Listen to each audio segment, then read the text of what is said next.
Hi, Rob Eames, relationship coach with Couples Focus at couplesfocus.com. Back again with another video in the series that uses excerpts from the Showtime series Couples Therapy to highlight relationship dynamics, relationship skills, and the way I work with couples and individuals about their relationships. And it's great because the Showtime series Couples Therapy has real couples, real issues, real conversations, and real therapy sessions to draw upon. And today's is going to be a big one. It's about conflict. And we're going to see a couple in conflict, and I'm going to use it as an example to draw upon tips for how to navigate conflict and disagreement in a way that's productive. And by that I mean a way that you come away feeling more connected and understood, and your partner does too. Not something where you continue to hurt each other. And so one of the things that's really important to me is to work with couples to give them the skills and practice the skills with me so they can stop hurting each other, stop tearing the relationship apart, stop feeling disconnected around these challenging issues. And there will be challenging issues in long-term committed relationships. So before we go any further, if you would hit the subscribe and like button, that helps me out a lot. So you'd be doing me a favor because I want these videos to get to the widest possible audience to be helpful. I do this work for a reason because I want to be helpful to people in their romantic relationships. And so by liking and subscribing, YouTube then will bring it up in more searches, and that will help me out. And also it will help you in that you'll be notified when new videos become available. So if it's helpful to you and you appreciate these videos, subscribe and like. And the other thing is that there's no substitute for watching the series Couples Therapy on Showtime, and so I'd encourage you to do that if you like these videos, because I'm taking just excerpts, and those excerpts are no substitute for the full therapy sessions and the full show itself. So without further ado, let's get started. Having a baby is like the only thing that I have known in my life that I want. So in this first excerpt, we get a sense of what's important to the wife, that she wants to start a family. And at this point, we can tell that it's really important to her, but she still seems relatively calm in her demeanor, her facial expressions, and her tone of voice. And at this point, the person who is bringing the issue, who has the emotional content that has the importance for the issue, my preference and my tactic is to allow them to go first in the conversation. And you might say, hey, that's not fair. Why is the person who it's the most important to, or who might have the emotionality about it, why should they go first? It doesn't seem balanced, it doesn't seem mutual. And fair and right are not always the best ways to approach a relationship. Instead, just what's practical. And what's practical is the person who has the most juice about a particular issue should go first, just because until they get it off their chest, until they share what's important to them, they're not going to be able to listen to the other partner. And this also applies when there's a hurt in the relationship. The person who's hurt goes first.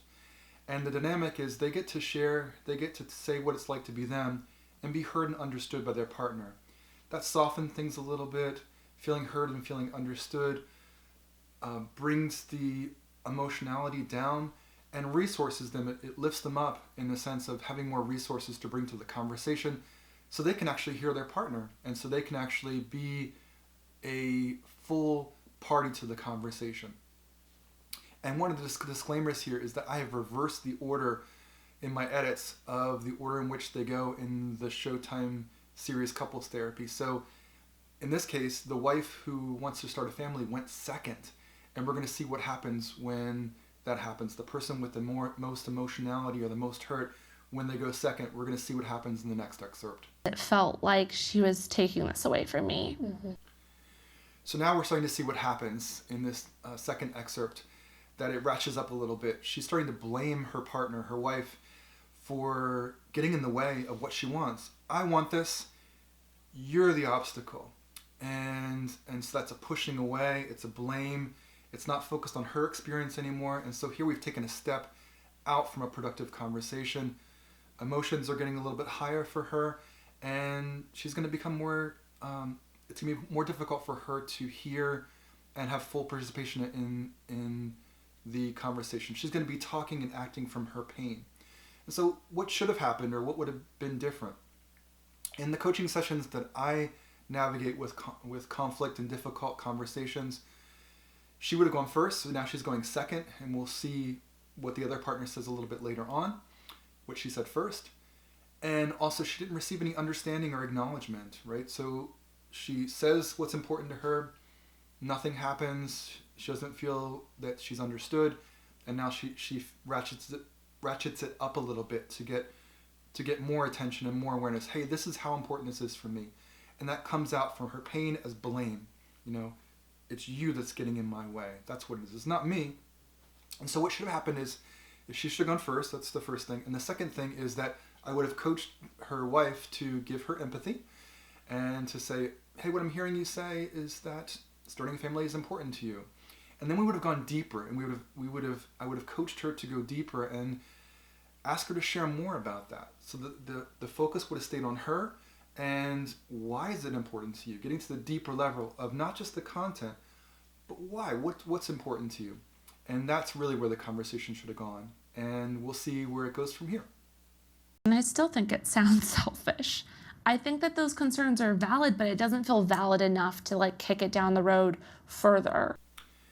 So now we see that it ratchets up even further. So not only did she blame her partner and say, you're the obstacle, now she's pointing the finger and she's saying, and it's because you're selfish.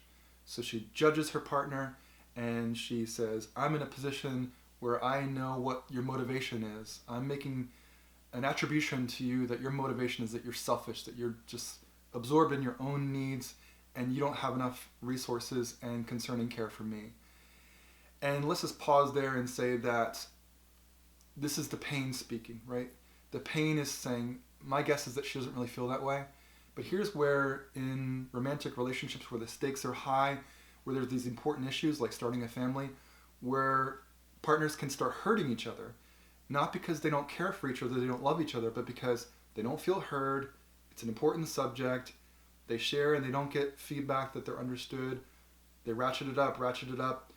Their upset starts to take more influence. They feel pain. That pain comes out as things they don't even mean. Is her partner selfish? My guess is no. Is there even a way to evaluate that? No. And here's where the power dynamic shifts too. That now the wife who wants to start a family is saying, I'm in a position where I can judge you. I'm in a position where I know what's right and I know what's defective and wrong about you.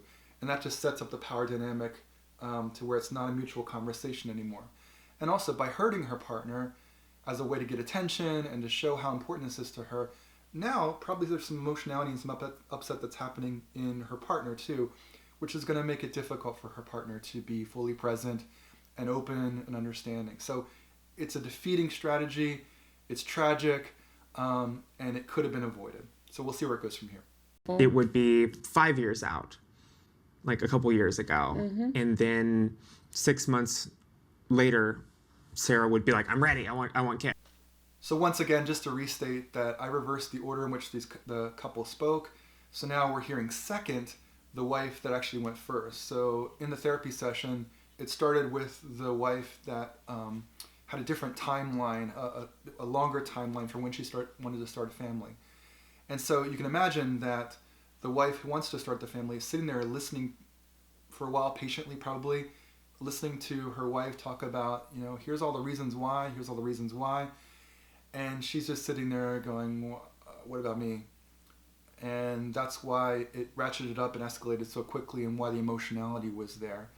Again, the point is that the person for whom it's most important, the person who might be bringing the issue, or for whom it has the most juice or emotionality, or the hurt party in a situation where there's injury, they should go first and receive empathy first, just as a practical matter.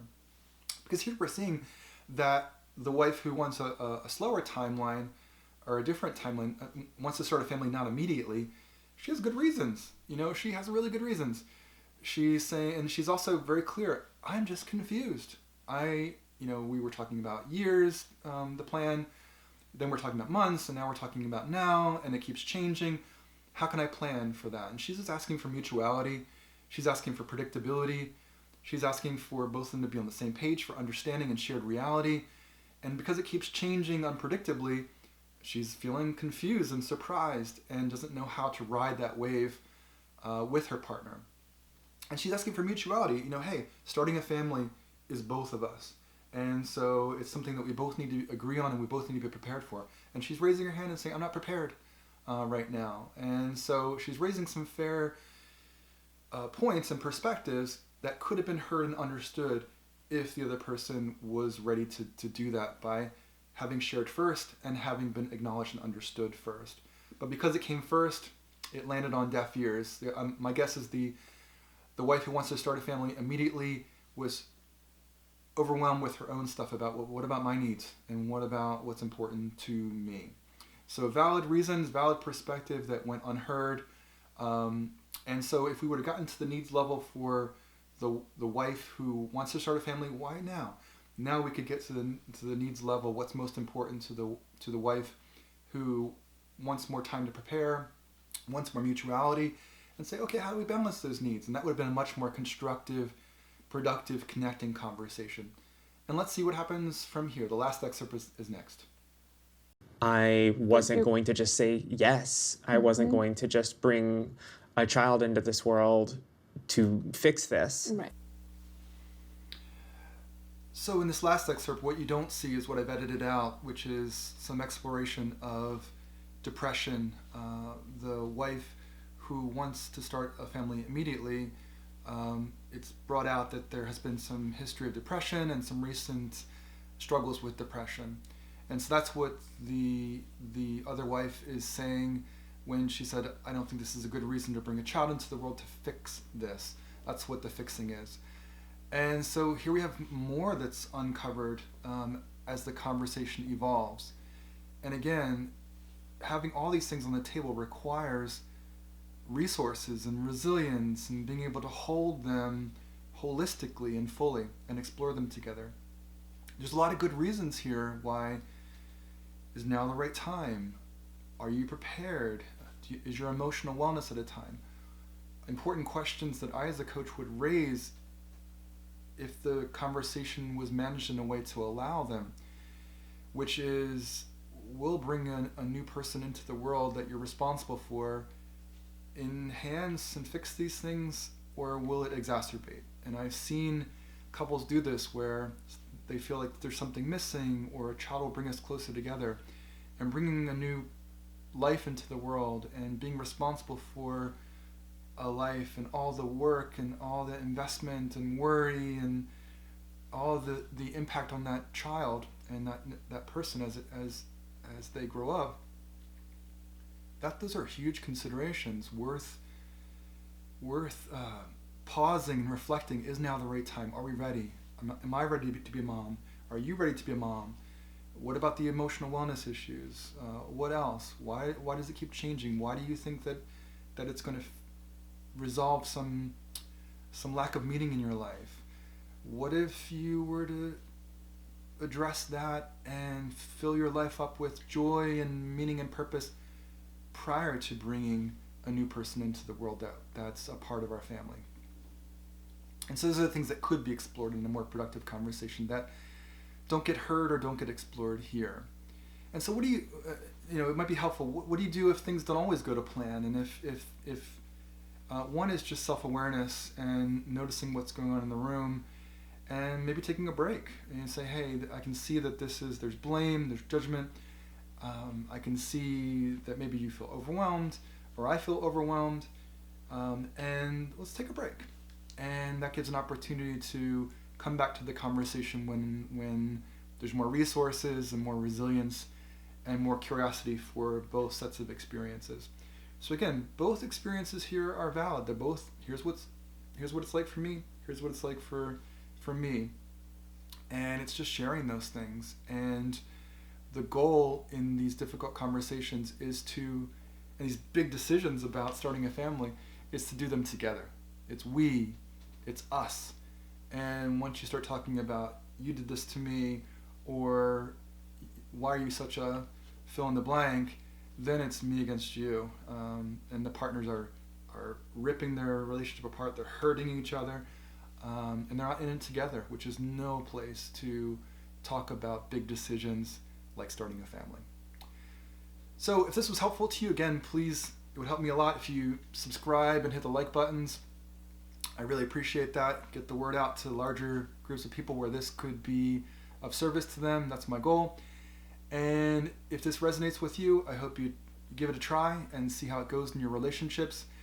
And if you need support, if that's something that would be helpful to you, go out to couplesfocus.com, get to know me a little bit better there.